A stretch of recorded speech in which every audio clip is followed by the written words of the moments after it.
Magandang araw mga kabayan. Nagbabalik po muli ang inyong lingkod upang magbigay sa inyo ng mga bago at nagbabagang mga balita.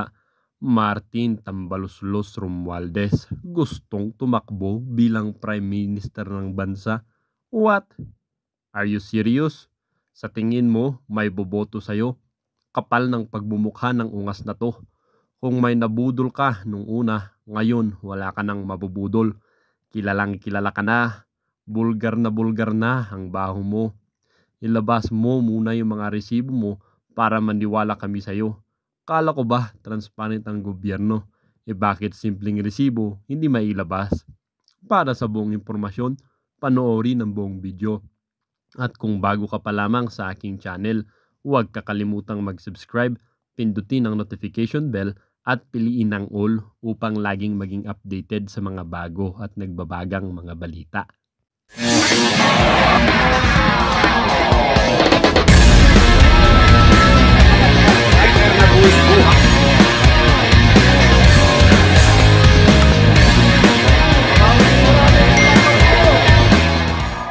Ang isyong ito ay naging usap-usapin din sa social media.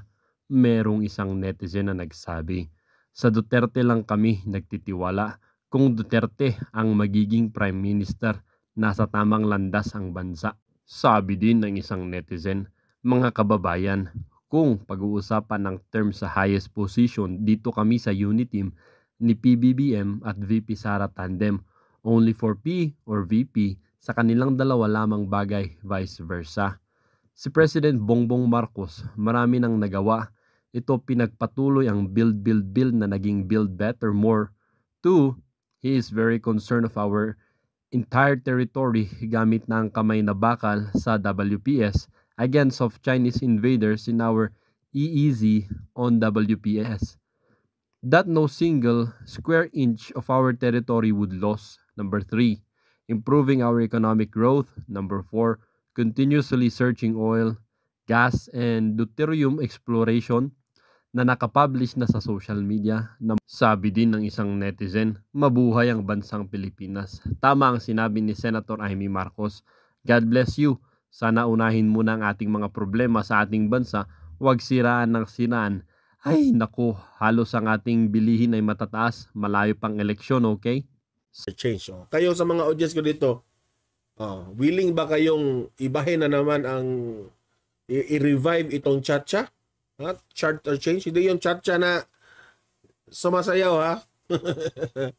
So, sarit-saring reaction dito sa mga senador, no? Nung itong kongreso headed by Romualdez na gusto niyang i-push talaga yung pag-revive ng charter change. Dati na itong isinusulong, di ba? Sa Senado. Pero ito yung sabi ni Coco Pimentel. Ito, opposition ito si Pimentel ha. Mismo opposition na ang nagsabi nito. Si Pimentel, Coco Pimentel.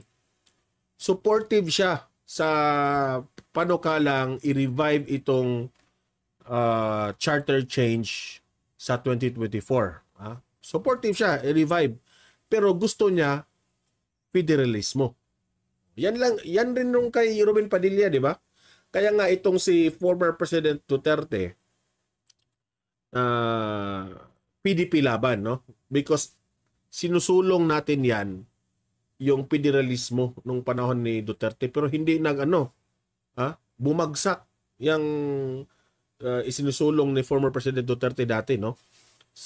Pero hindi naman nangingialam si Duterte diyan. Hindi kagaya ng administrasyon ngayon, no? Kontrolado ng presidente. Itong si former President Duterte, nag-fight siya na maging federalismo itong bayan natin, pero hindi yun sinurportahan ng branches of government. Okay? Some of the branches of government. Okay? So sabi ni Pimentel, okay siya dyan na itong si Martin Romualdez ay i-revive itong charter change.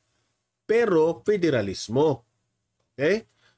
Kasi para sa akin, no, itong ginawa ng Kongreso ngayon, I don't think na federalismo ito.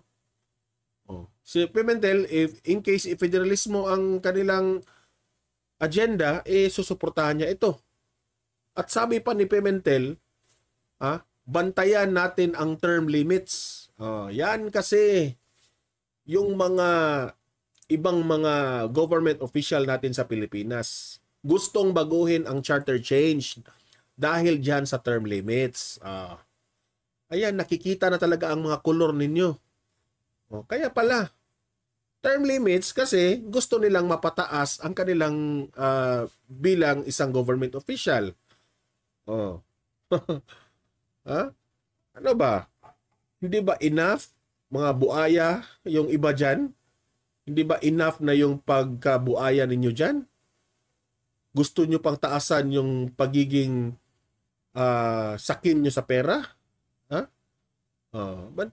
Bantayan ng term limits. Kaya nga itong isinisulong ni Martin Romualdez, hindi pa naman natin nabasa yung anong gusto niyang mangyari dito. Ano mang i-revive sa Chacha.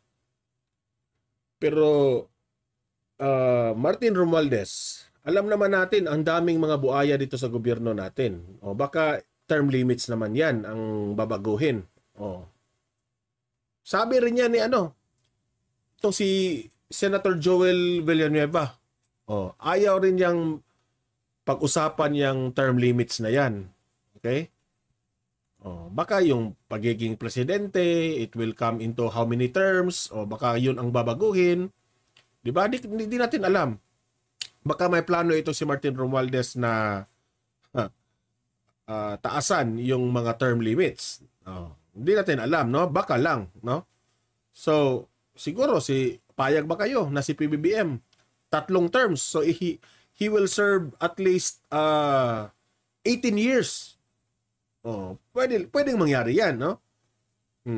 Or 2 terms, 12 years manunungkulan bilang presidente itong si PBBM kapag mangyari itong mga termino. Okay? Possible ito, di ba? Possible ito. So ano kaya ang sasabihin ng taong bayan dito? Ano kaya ang magiging reaksyon ng taong bayan dito kung term limits ang pag-uusapan? Okay? Ngayon, si Senator Amy Marcos, ito yung reaksyon niya dito. Ang reaksyon ni Senator Amy Marcos dyan sa Chacha Revival na isinusulong ni Martin Romualdez sa Kongreso, ayaw ni Senator Amy Marcos na i-revive yung charter change na yan. Sabi pa ni Amy Marcos, ang kulit naman. Yan ang sabi ni Senator Amy Marcos, quote-unquote, ang kulit naman. Very obvious na ang pinariringgan dito si Tambaluslos. Si Tambaluslos ang pinariringgan dito, ang kulit naman, ang kulit mo, Martin Romualdez. Yan ang sabi ni Amy Marcos. Sinabi na yan ni Presidente Bongbong Marcos na hindi yan napapanahon. Kaya hindi interesado si Presidente Bongbong Marcos dyan sa revival ng Chacha. Okay? Kasi yung priority ni PBBM, sabi ni Amy Marcos, tutukan yung hanap buhay ng taong bayan. Yung food security ang focus ni PBBM. In fairness naman kay Presidente Bongbong Marcos, hindi naman siya nangialam dito sa mga away politiko. Lagi siyang pumunta sa ibang bansa. Nakikita naman natin, in fairness ni PBBM, I don't want to be biased rito, pero nakikita naman natin na food security niya. Pero ang tanong, Mr. President, Mr. PBBM, hanggang ngayon problema pa rin dyan sa Department of Agriculture. Bakit, sir? Sabi mo, yung bigas, unti-unti yung bababa to 20 pesos, pero hanggang ngayon, hindi naman bumababa, tumataas lagi. Di ba? Gawin mo ang trabaho mo, Mr. President. Dito sa channel ko, lagi kitang ipinagtanggol dati. Pero ngayon, ayoko nang magtanggol sa iyo, Mr. President. Saka na ako magtatanggol sa iyo kapag magsalita ka na tungkol kay VP Sara. At saka na ako magtatanggol sa iyo kapag itong food security natin, bababa at bababa na ang presyo ng bigas. Saka kita ipagtatanggol. Ha? Let's be fair here. Kasi ako bilang vlogger, ipinagtanggol kita no for almost 1 year nung panahon pa ng eleksyon hanggang 1 year 1 year, 2 years sa pagiging presidente mo. Pero walang nangyari eh. Alangan naman magsuporta ako sa iyo na wala namang nangyari eh. Di ba? Buti pa yung ate mo si Amy Marcos. Kinakampihan pa si VP Sara, pero ikaw even once hindi mo nga hindi ka nga nag-comment tungkol sa mga ginawa nila kay VP Sara eh. Bakit naman ako susuporta sa iyo na wala ka namang ginawa? 'Di ba? Yung tambaluslos Martin Romualdez na pinsan mo. Anong ginawa sa aming presidente, 'di ba? Hindi ka man lang nag-explain sa taong bayan. Kung sino talaga yung kinakampihan mo. Sabi ni Senator Amy Marcos, Martin Romualdez, 2 beses na ito binagsak sa Senado, itong Chacha Revival. Bakit ang kulit-kulit mo? Yan ang sabi ni Senator Amy Marcos ha. Bakit ang kulit-kulit mo? Pinasa ito sa Senado. 2 beses bumagsak ito. Hindi ito sinuportahan. Bakit ang kulit? Bakit pinipilit? Yan ang sabi ni Martin Romualdez, ni Amy Marcos. Okay, kunin ko muna yung kape ko guys ha. Just wait. Marami pa tayong pag-uusapan.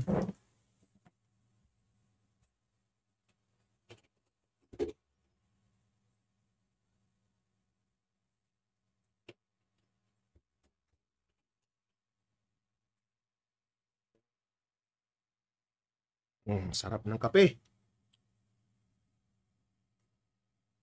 So ayan, patuloy tayo ha.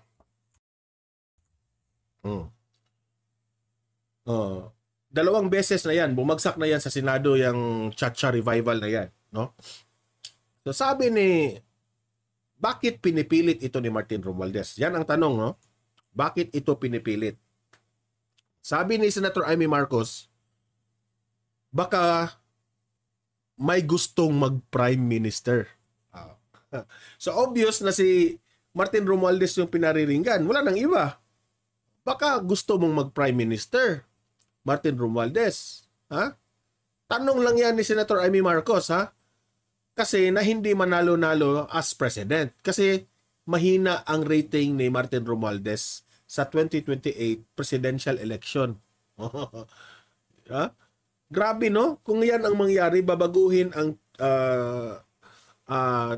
Chacha Revival para merong maging prime minister. Payag ba kayo na maging prime minister itong si Martin Romualdez sa bansang Pilipinas? Nakakatawa. So, unti-unti nang naging obvious ang lakad dito ng House of Representatives. Okay? Unti-unti nang, kung sa unti-unti nang na-drawing kung saan papunta. Ewan ko lang kung ito ay papansinin ng Senado. Diba? Wala eh. Naging magulo ang inyong unit team.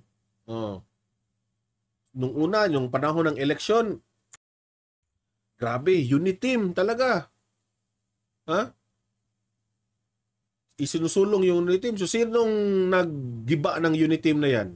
Nung nag-start na tanggalin itong yung nilaglag si GMA Gloria Macapagal Arroyo bilang Senior Deputy Speaker. Doon nagsimula. Si VP Sara umalis sa kanilang partido. Doon yung nagsimula eh. At ngayon, yung confidential funds, tuloy-tuloy na yung kaya pala, nagigiba yung plano ng Pilipinas. No? Ang ganda pa naman ng plano ng unit team dati eh. Maganda. Yung sa panahon ng kampanya, grabe. I really appreciate the views and the plans sa mga unit team na mga government officials. Okay? Maganda. Nagiba lang sa isang ambisyon ng isang tao. Okay? Nagiba lang. Ito yung ito yung dapat nating tandaan. Kayong mga government officials. Huwag niyong ipilit ang inyong sarili na maging presidente o maging anong posisyon sa gobyerno kasi makikita lang yan ng taong bayan na ikaw ay makikita yan ng taong bayan kung fake ka o hindi. Ha? Kung ikaw na politiko, may ambisyon ka sa isang posisyon sa gobyerno, hindi yan, para sa akin, hindi yan tumutulong sa taong bayan. Kung gusto ka talaga ng taong bayan dahil focus ka sa iyong trabaho, iluluklok ka ng taong bayan dyan. Kung destiny mo maging presidente ka. Did you get what I mean? Hindi na yan kailangan na magpa-epal, magpa-photo op dito, magpa-picture doon, nakahawak ng isda, nakahawak ng bigas. Hindi na yun kailangan. Kung mahal ka ng taong bayan dahil sa magaganda mong trabaho, destiny mo yan na ang tao mismo ang mag-push sa inyo na magiging presidente. Kagaya ng nangyari kay former President Duterte. Ano yung exhibit niya? Di ba yung Davao? Nakikita ng buong Pilipinas kung ano yung ginawa ni former President Duterte sa Davao. Ano nangyari? Ipinipush talaga siyang maging presidente. So hanggang ngayon, malaki yung rating niya. Ha? Hindi na siya presidente pero malaki pa rin yung rating niya at walang ibang makagawa dyan kung hindi yung anak lang niya. Sa mga audience ko dito, you will hate me for saying that. Pero yun ang nakikita namin. Sa mga batikos nyo kay VP Sara. Anong ginawa ni VP Sara? Tuloy lang sa trabaho, focus lang. Kayo, hinamon kayo ni former President Duterte dyan sa House of Representatives na open the book, ipakita nyo yung saan nyo ginasta yung pera. Anong nangyari? Nasaktan kayo? Instead of explaining, hinamon kayo, ipakita sa taong bayan, pero ano nangyari? Nasaktan kayo. Mali yun, dapat mag-explain kayo.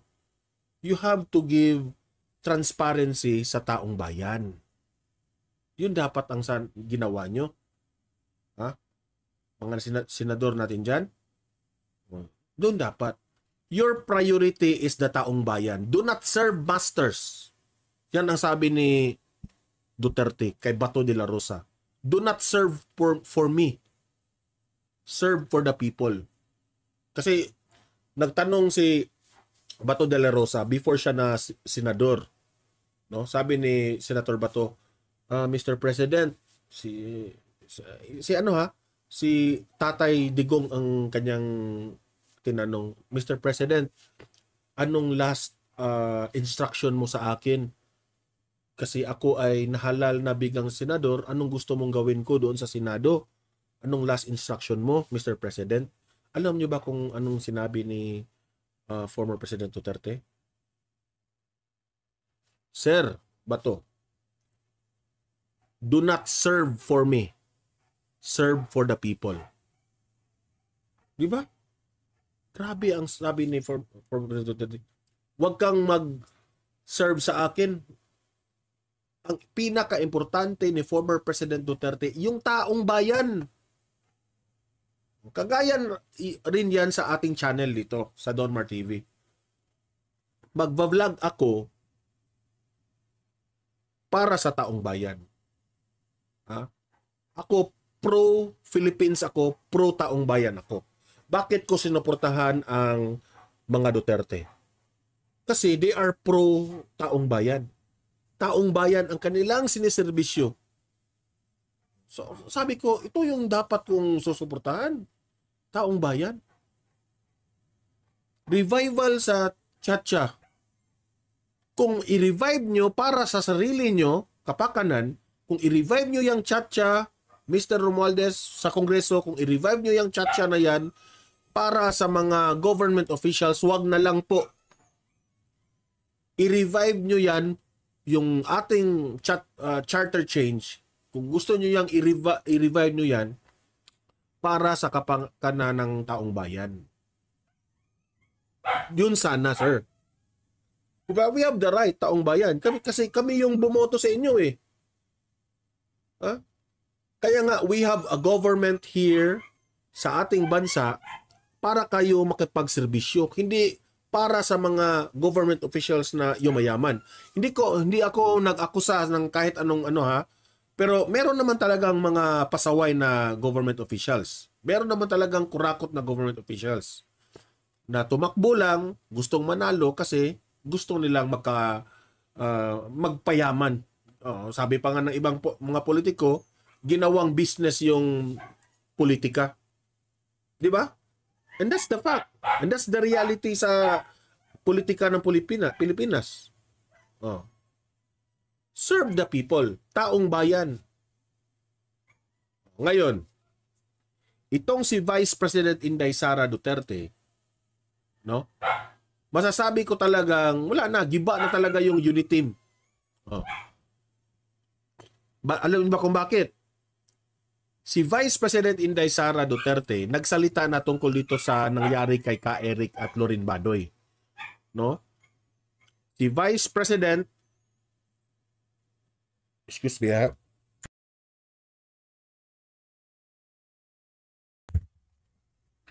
Sinisipon kasi ako, guys. I have my sipon, no? So, itong si VP Sara, hindi kilala niya ang tapang ni Ka Eric at ni Badoy. So, for short, pabor si Vice President Inday Sara Duterte sa mga ginagawa ni Ka Eric at ni Lorraine Badoy. So, meaning to say, walang nakikitang kamalian si VP Sara dito sa dalawang anchors ng SMNI. Yan ang aking analysis ha. Wala siyang nakitang kamalian. Si Vice President Inday Sara pa nga, no? Siya pa nga yung nagpapasalamat sa mga taong bayan, sa mga Pilipinong sumuporta kay Ka Eric at itong si Lorin Badoy. No? This only shows, binomotivate ni VP Sara itong si Ka Eric at si Lorin Badoy to continue kung ano yung kanilang mga ginagawa. Okay? Sa akin naman itong si Ka Eric, nagtatanong lang naman siya dun eh. Di ko lang maintindihan kung ano yung version na bakit para sa kanila mali yung ginawa ni Ka Eric, no? Pero sabi ni VP Sara, ito ay simbolo sa paninindigan. Itong si Ka Eric at si Lorraine Badoy at si Ka Eric, no? Na this is a symbol of kung ano talaga yung tama, doon sila. Ha? Wala kasing ibang network na prangka ngayon. Filter na yung ibang mga mainstream media. Pero itong si Ka Eric at itong si Lorraine Badoy, very brave. Alam nyo ba kung bakit ko nasabing brave? Dahil sinasabi nila talaga kung ano yung totoo, kung ano yung mga what's really happening on the ground. At ano talaga, ibinulgar niya talaga kung ano yung mga ginagawa ng kalaban ng mga gobyerno. Okay? Doon sila nagagalit eh. Doon sila nagagalit. Talagang isiniwalat nila lahat. Tapos, itong si Ka Eric naman at si Lorraine Badoy, there was a time na na-mention talaga yung mga information na nakalap nila tungkol kay Martin Romualdez. Doon na nagsimula. Okay? So, imbestigahan pa yan. Hindi ko ibig sabihin kinakampihan ko na dito si Ka Eric ha. Pero let us hear the investigation kung talagang totoo yung impormasyon na yon ni Ka Eric. Okay? Pending pa yon kasi kuno nagbigay ng source na si Ka Eric. Pero until now, di pa rin maibigay yung pangalan. Hindi ko lang alam ha kung meron ng pangalang ibinigay itong si Ka Eric sa kanyang source. Okay? Tungkol nga dyan sa travel expenses na 1.8 billion ni Martin Romualdez na dininaya ng mga taga-kongreso na fake news yun. Okay? So hanggang dyan pa tayo. Hindi tayo makapagsabi na yun talaga ang ginawa ni Martin Romualdez. Iniimbestigahan pa yan. Ha? Let's be fair here, no? Fair tayo ni Martin Romualdez. Fair din tayo kay Eric. Pero si VP Sara, syempre, susuporta talaga ito kay Ka Eric at Loren Badoy. Believe siya sa dalawa. Hindi naman niya binanggit tungkol ito sa sinabi ni Ka Eric tungkol kay Martin Romualdez. But believe si VP Sara sa dalawang ito dahil nga sa pagkalaban nitong mga NPA. Alam naman natin, itong si Loren Badoy at si Ka Eric, malaki ang naitulong dito sa NTF-ELCAC sa panahon ni former President Duterte. Di ba? So hanggang ngayon, believe na believe itong si VP Sara. No? At si VP Sara, ito yung grabe, ito lang yung palagi kong narinig sa mga Duterte. Ha? Nagpapasalamat si VP Sara sa PMA at sa AFP, no, Armed Forces of the Philippines, sa suportang ipinakita nila kay Ka Eric at ni Loren Badoy, no, sa pagpalaya ng dalawa nakalabas ng kulungan. Sumulat yung mga PMA at yung mga AFP na mga retired AFP, no, na yung malayang pamamahayag, o dapat na raw mapalaya itong dalawang si Ka Eric at si Loren Badoy. So makikita ko talaga na ito mga Duterte, grabe ang kanilang suporta sa ating mga kasundaluhan at kapulisan. Okay? Di ko lang alam sa ibang mga government officials. Pero ang mga Duterte, ang taas ng tingin ng ating mga sundalo, ang taas ng tingin ng ating mga kapulisan. Kasi, no, sabi pa nga ni VP Sara, no, sa kanyang latest na speech, sila yung mga itong mga PMA, itong mga AFP, sila yung tinatawag nating dahilan, no, para peaceful ang ating bayan. Wala nang iba. Ito yung PMA at itong AFP, sila yung nagpro-protect ng taong bayan. Sa lahat na. Sa government officials,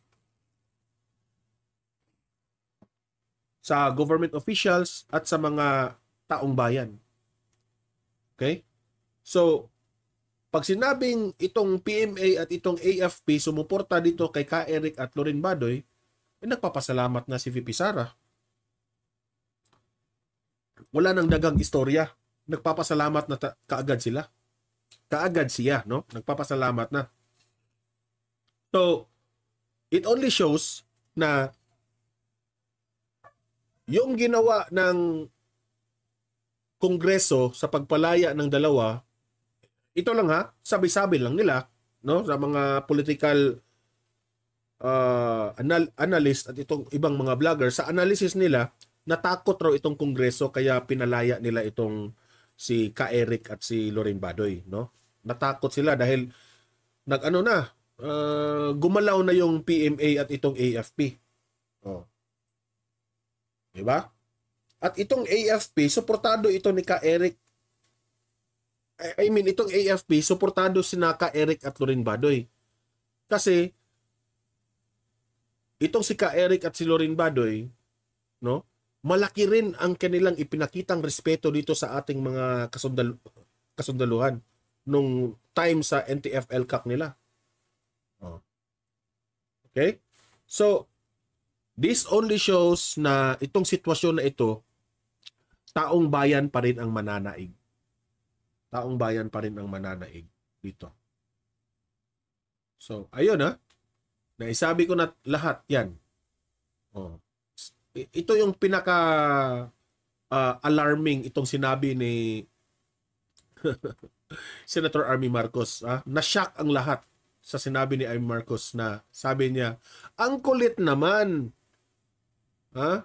Baka may gustong mag-prime minister. Hmm. Baka may gustong mag-prime minister dahil hindi mananalo bilang presidente. Wala. Sa analysis ko, wala nang ibang pinariringgan yan. Si Martin Romualdez talaga. So, sa aking own reaction dyan, Martin Romualdez, no? House Speaker Martin Romualdez. Ako, sir, I do not hate you. Hindi ako galit sa iyo bilang Martin Romualdez. Pero sa mga galaw mo, yun lang ang hindi ako pabor ng ibang mga galawan mo. Yun lang. Ha? So, ngayon, House Speaker Martin Romualdez, sir, I respect you, pero itong chatcha na gusto mong ipa-revive ng isinusulong ngayon ng Kongreso, itong revival, sana sir kung i-revive mo ito yung para sa benefit ng taong bayan. Yun lang ang masasuggest ko yan. So suporta ako sa iyo Martin Romualdez kapag ma-benefit ito ng taong bayan, like ngayong 2024 gusto mong mapag-usapan ito na it will link to federalismo kasi gusto naman yan ni PBBM yung federalismo. I will support you 100% Martin Romualdez. Kasi yung mga DDS rin gusto ng federalismo. Okay? Na-explain na yan kung ano yung federalismo. Gagawa tayo ng ibang vlog dyan tungkol sa federalism. Okay? So support kami sa iyo Martin Romualdez. Pero kung yung isinusulong mo na Chacha revival kapakana lang ng government officials, o yung mga term limits, ganon, ganyan. Hindi, kayo lang yung mabubusog dyan. Di ba? Let's be pro taong bayan, sana. Okay? So, suporta ako sa iyo, Martin Romualdez. Yan ang tandaan mo. Bilang vlogger, ako pa ang mangunang mag-vlog sa iyo kapag yun ang gagawin mo. So, hangang-hanga tayo kay VP Sara, no? Dahil binanggit niya talaga ang mga anchors na ito, si Ka Eric at itong si Ka Eric at si Lorin Badoy, na they are very brave. Brave nga talaga. Noon pa, sabi ko, itong mga anchors na ito, grabe, brave talaga. Alam niyo naman na kapag kumontra ka dito sa mga taong ito, itong mga NPA, napipiligro yung buhay niyo dyan. Diba?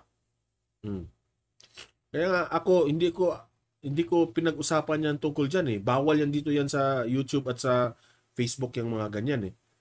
Pero itong si Ka Eric at si Lorin Badoy, talagang diehard na nagserbisyo talaga sa taong bayan. When they yung kinontra talaga nila yung kalaban ng gobyerno. Okay? So let us start na magbabasa dito. Kung gusto nyong magpakape guys, i-mention natin yan dito. At kung gusto nyong gumawa ng inyong mga analysis rin, mag-comment kayo dito, babasahin natin. Okay, let's start sa pagbasa ng inyong mga comments at mag-usap tayo dito. Okay? Connie Polido, give update sir. Thank you, God bless. Noel Bicada, hello po sir. Hello Ma'am Noel. Shout out po sa inyo. Eugenio Camarillo, willing po ako i-revive ang Chacha. O ayan, meron ng gusto i-revive ang Chacha. Explain Ma'am Sir Eugenio kung bakit gusto mong i-revive ang Chacha. Okay? Mawala ba ang corruption? O yan ang tanong ni Hazel. Sir Francis Fuertes, was out Don Mar. Oh, what's up Franz Fuertes? Hello po sa inyo. Renato Ong, talo nga si Tambaluslos nung komandidato bilang senador. Presidente pa kaya? Baka gusto niyang mag-prime minister. Hindi natin alam. Yan ang sabi ni Amy Marcos. Aramave, tanggalin sa speaker. Yan ang mahirap, Sir Aramave. Hindi natin magawa yan. Lee Chen, good day po, Sir Donmar. Thanks, nakakaabot po ako sa live nyo. Ma'am Lee Chen, kung hindi kayo makakaabot, pwede kayong sa replay natin. Okay? Sa replay natin, pwede yan. Like done po, sir. Thank you, Ma'am Lichen. Shout out sa inyo. Ray Alejo, watching from UAE. Wow! Shout out sa mga taga UAE dyan. Thanks for the updates. God bless your channel. Thank you po, Sir Ray Alejo. Ray Alejo, watching from UAE. Okay. Pat Sabio. As lang, baka si Romualdez nagpapatakbo ng Malacanang. Kasabwat si First Lady kasi hindi makapagsalita si BBM. Sa Marawi at Lindol, paano ang bansa aslang?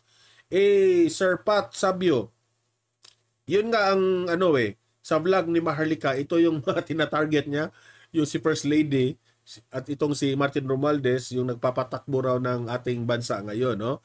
Pero sa akin dito sa channel ko, hindi ko ini-entertain itong mga itong anggulo na ito kasi wala kasi akong ebidensya diyan, no? Sa kanila Maharlika meron siguro silang ebidensya kaya nasabi nila yan. Pero sa akin, hindi pa ako makapagsabi niyan kasi dito sa ating channel, evidence-based tayo dito. Okay? Kung ano yung nakikita natin na ebidensya, ano yung nakikita natin, yun ang i-react natin. Okay? Pero thank you pa rin, Pat Sabio. Continue to give opinions dito. Magbibigay rin ako ng i-update mo ako dyan tungkol sa mga sinabi ng ibang vloggers. Fritz Ganob.